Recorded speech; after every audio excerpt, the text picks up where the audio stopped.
And to our top story, in the latest wave of strikes against Hezbollah, Israeli strikes have reportedly hit the Lebanese town of Shmestar in the Baalbek-Hermel governorate. According to Lebanon's health ministry, this strike has killed a total of 6 people, which includes 4 children and a woman. Earlier today, Israelis' airstrikes and shelling during a commando operation in eastern Lebanon have left at least 41 dead. The operation was initially aimed at locating the remains of Israeli airman Ron Arad, who has been missing since 1986.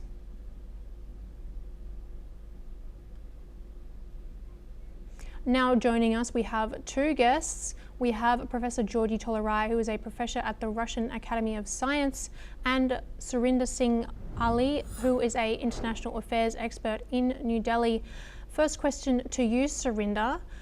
Now, this latest update, as the war spreads through the region, it has now reached Lebanon. It is affecting the Gulf states, and we've seen an Iranian submarine sunk off the coast of Sri Lanka. Trump's latest tweet has said that Iran is now the loser of the Middle East and will be for decades until they collapse. What do you make of that, as this fighting has now extended to a week in duration? Thank you, Ruby. Such a pleasure and honor for me to be here. And I am a bit unhappy because the ship that was sunk had left India. So I'm not too sure how comfortable as an Indian I am with the brazenness with which America has come into our front yards and backyards and started, bombing ships. I think that's unacceptable, and please allow me to register my protest. That's 1. 2, I don't think, Ruby, from the day one, there was any planning to this war. I mean, even when you talk about Mr. Trump's tweet just now, and look at the choice of word, to me it looks like as if it's a schoolyard bully talking.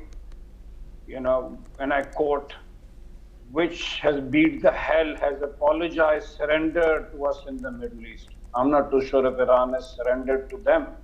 The president only made a statement that they will not attack, the GCC countries.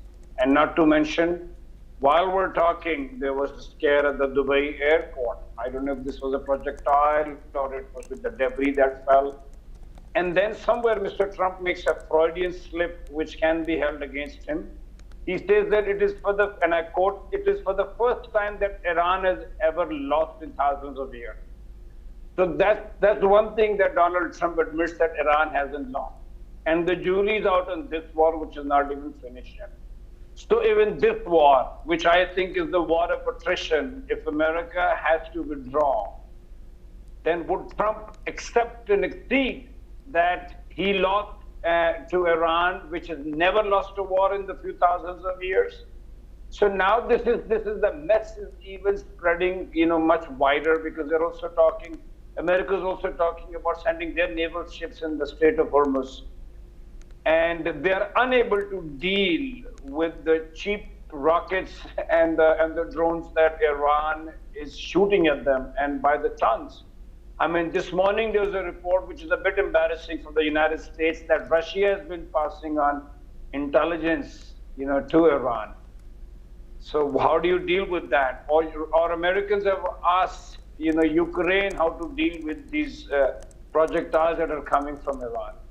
So somewhere, I don't think America really underestimated this war. We're not even going to talk about the congressional approval of the United States. Somewhere they've bitten far more they could have chewed. And I'm just going to conclude by saying that, Iran is a civilization. It's been there for 5,000 to 7,000 years. And martyrdom in Iran right now is supreme to them. So much so that if you see that the way Mr. Khomeini was killed, that has now further united Iran. I mean, even if there were some people who were unhappy with, which there are heaps, by the way, who were unhappy with the Islamic regime, the tyrants, now America and Israel have successfully united them. Because once you attack a country, people rally to the flag.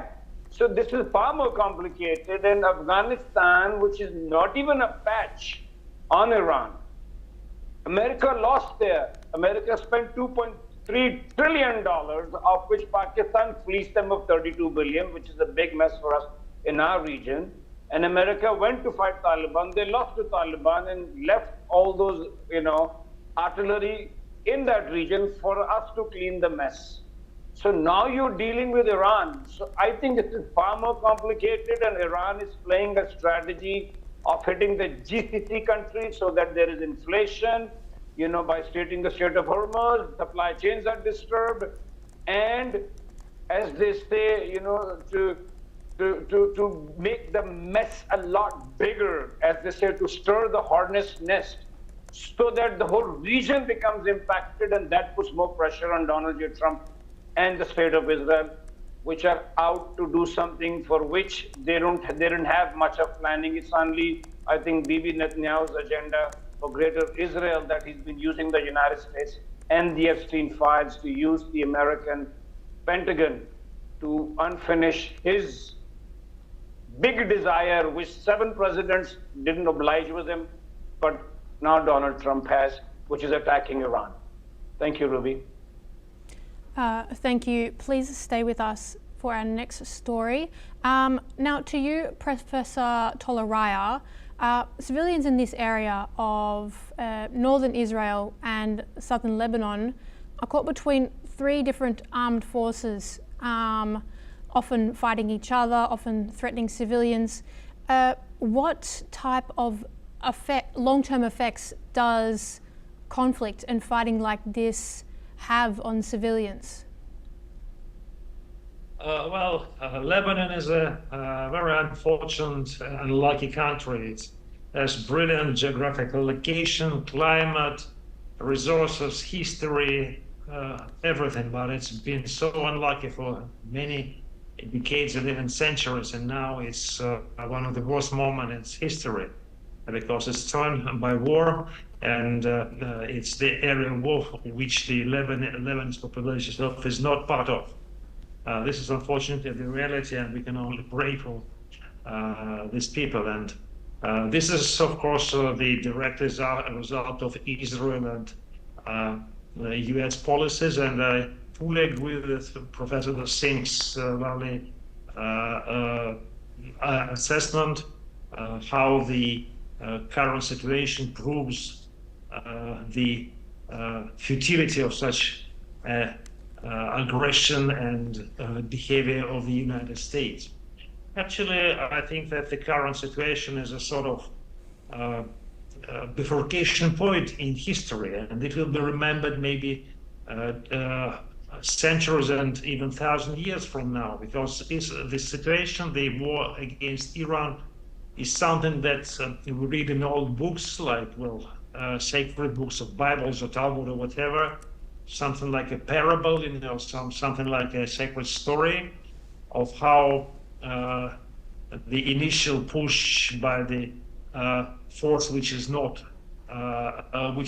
right, although it seems much stronger, it backfires, and the righteous forces win.